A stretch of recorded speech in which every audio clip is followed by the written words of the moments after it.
You know what's my favorite part about all of these old AAA companies that once made good games in the modern day? Their absolute never-ending attempts at performing honorable. Yes, it truly is the gift that never keeps on giving. It seems like these companies are trying to do literally everything and anything that they can to just find new, innovative, elusive ways to not create profits and go bankrupt. It truly is the gift that keeps on giving. And I'm not even lying, boys, okay? I love the wokeness in games because there's enough games for me to play right now that are great. There's enough games in my backlog catalog for 5 years.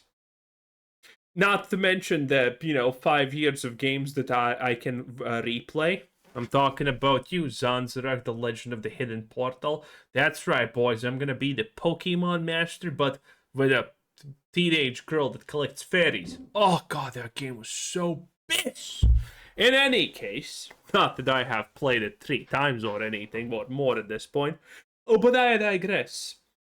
Square Enix, the company better known for Final Fantasy, I guess, and games that involve the word mana in them, is letting go of a lot of people that I'm sure were very useful to the company, and not a drain on society. We all know companies shoving diversity, equity, and inclusion initiatives into customers' faces isn't a solid business strategy. If you do diversity Well, it's the best business strategy for my channel. naturally, that is a great thing. But if you do it simply because it's on a corporate checklist, that is a major problem, and that is what people revolt against. I would say if you do it naturally, it's still bad. And companies don't really know the difference, but Square Enix has an internal ethics department that over the years has censored certain content, forced certain content into video games, and really just made games more marketable to what they call global audiences. There's a lot of interesting paradoxes. There's the paradox of the ship of Theseus. Maybe you have heard of that one. And then there's the paradox of tolerance, my absolute favorite one. The paradox of tolerance, if you have not heard it before, by the way, kind of goes like this. To be tolerant, you must be intolerant to intolerance, which is true. So that just makes it kind of the. In this case, it's not the race to the bottom, but it is kind of like the most oppressed pyramid I have ever seen in my life, which is hilarious. AKA sensitive snowflakes across the world, and that is a major reason why they have faced major problems over the past couple of years, along with just not making high quality games that people want, or when they actually do release games with a higher level of quality. They end up falling kind of flat for people, story wise, and also gameplay mechanics wise. Though we have heard recently that they are going through a major shakeup, that they are firing lots of people. Square Enix is going Good. through major layoffs. Hundreds and hundreds of people have now been let go. But we're also hearing the chief publishing officer and head of the Western branch of Square Enix has officially resigned ahead of the wave of layoffs. And really, if you take a peek at his social media presence, he has melted down in the past regarding That's my favorite type of going away from a company. I'm melty. woke criticism. So I think that, of course, it is always sad when people lose their jobs, don't get me wrong, but there are always going to be people I can't sympathize with. Individuals within the video game industry tend to be raging activists. They are raging leftists who do not want to listen to other people's opinions. You know what's the best part about all these layoff waves? And yes, I'm supporting them, obviously.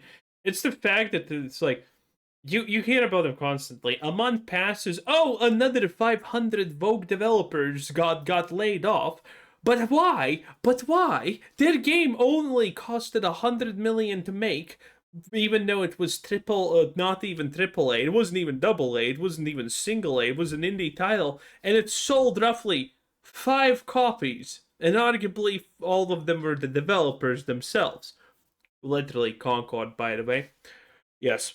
Ironically, not ironically at all. And then people are wondering, oh no, how did this game lose? Dude, the woke part of the internet that tries to claim that all of this garbage is somehow good, that it's somehow a success. Oh, you were expecting to sell 1 million copies and you sold 25? Well, that's success in my book. And then, needless to say, obviously, considering they have no idea what the word fiscal politics even means, they're like surprised Pikachu facing when they're like, oh my god, this company that hasn't made a profit in fucking a decade is firing people. Oh no, but they did so good. It and they don't even notice anything wrong with this logic, and they just continue to trudge along and do it over and over and over again. We're currently living the world where Ghost of Yotei is a success. Ghost of Yotei is underselling Tsushima by roughly 80%, if we account for the fucking time period. Oh boy. Oh boy. And of course, there is a big disconnect between these large companies and their customers. They either don't know what we want or they have a general idea, but then they change it around so much from what we actually requested that then people end up revolting. Look at something like Assassin's Creed Shadows. We had asked for years for an Assassin's Creed game set in Japan, and it Yeah, that again, the franchise that literally should have made $1 billion when it finally came to Japan, and yet it struggled to even get $1 million. Oh my lord, that is some crazy stuff. really shouldn't have been that hard. Have a male Japanese protagonist and a female Japanese protagonist. Well, the male protagonist is Japanese. He's the actual real Japanese. You add some really cool, unique Japanese lore and cultural references. You pick a good time period. And if they really wanted Yasuke in the game, they could have just made him a side character, maybe. I mean, they really did want him in the game. That's why he's literally a protagonist.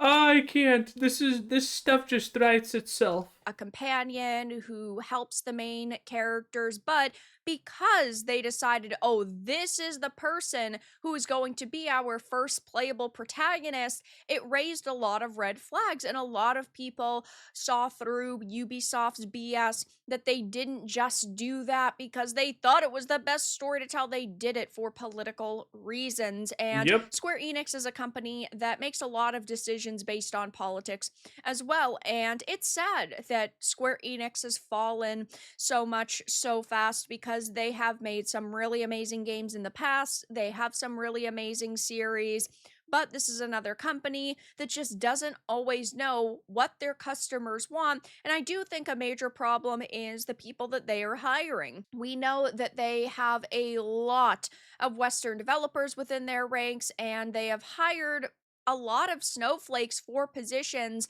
like internal ethics departments. I think that that is an absolutely wild job to offer. I think it is insane that you are so against creative freedom that you have to have a department that looks over your developers' work to tell them what is socially acceptable in the Western market and what isn't acceptable. Yeah, the best part about that is that those people don't even speak for everyone. They just make up stuff, and well, that's how it goes. What can and can't be sold to the average customer, even though the average customer doesn't care about seeing, I don't know, large women's breasts in video games. Like, why do you have to censor Tifa? You're pissing off your established customer base, all to what appeal to a couple of snowflakes who weren't going to buy the product. Based. I want this to escalate as fast as possible. I want these companies to lose everything they have as fast as possible, okay? I think there is a redemption, and it's called the old AAA companies go bankrupt and no one cares about them, and, AA single A and indie developers take over because they just produce more fun games. In the first place. But this individual right here, John Heineke, I think that's how you say his name, is the perfect example of the type of person that they have hired over the years. Now, he has actually resigned, which I think is so great, but boy, oh boy, has he melted down a bit on social media. So, the chief Is that a German name?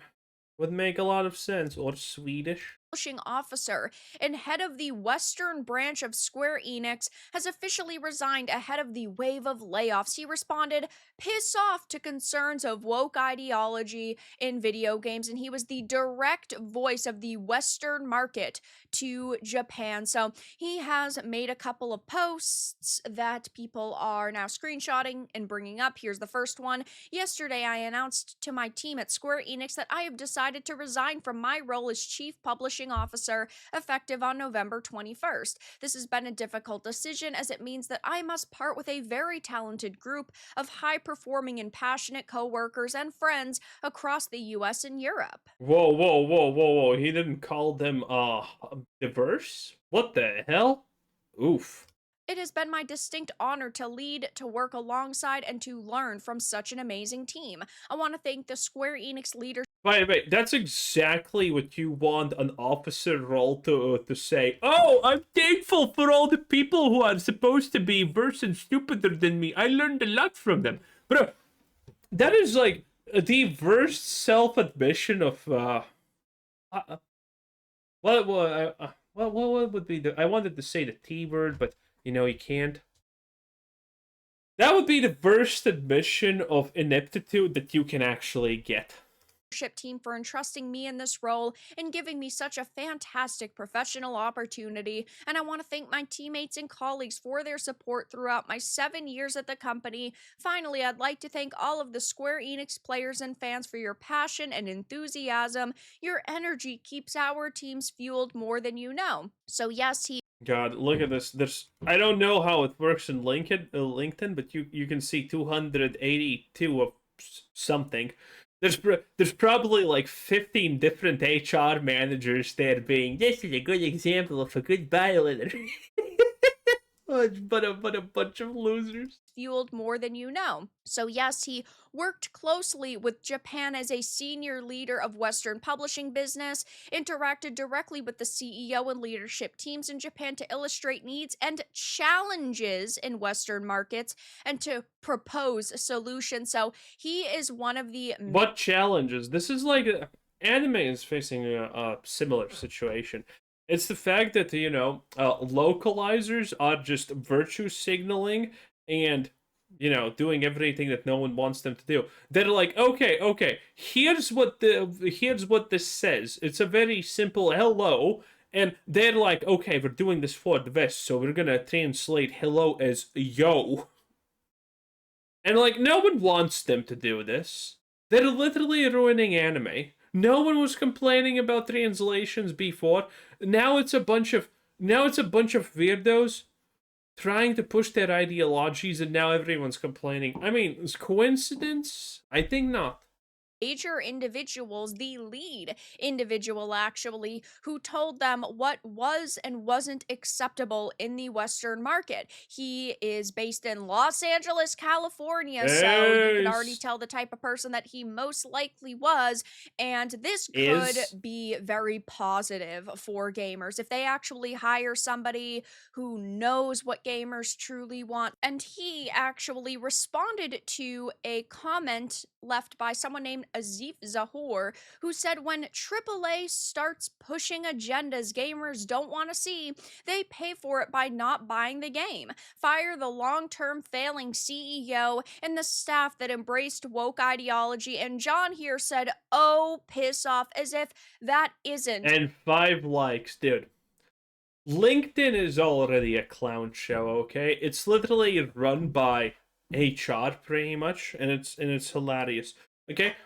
At some point we're already getting actually crazy stories about LinkedIn and how that place operates. I have never talked about this, but I do watch some of those videos. They're absolutely hilarious. It's like people from HR are just nonstop chat GPTing posts there. It is the wildest thing ever, and chances are it's not actually chat GPT, it's just how those people are, which is even worse. Man, LinkedIn is gonna at some point become a treasure trove of comedy, and we're really, really close to it just spilling it out. It's spilling over into reality, because the whole concept of LinkedIn is essentially people who want to just pat themselves on the back because they're big influential people and have done a bunch of garbage before.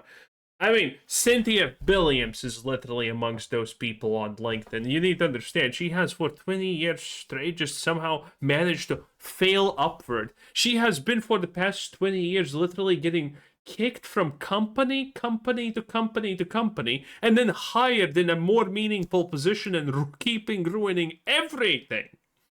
Like, this is the level that we're talking about when it comes to LinkedIn. It is insane. And you know what's the funniest part? If you have at least a talent for BS, just go make a LinkedIn account. People actually hire big roles on LinkedIn.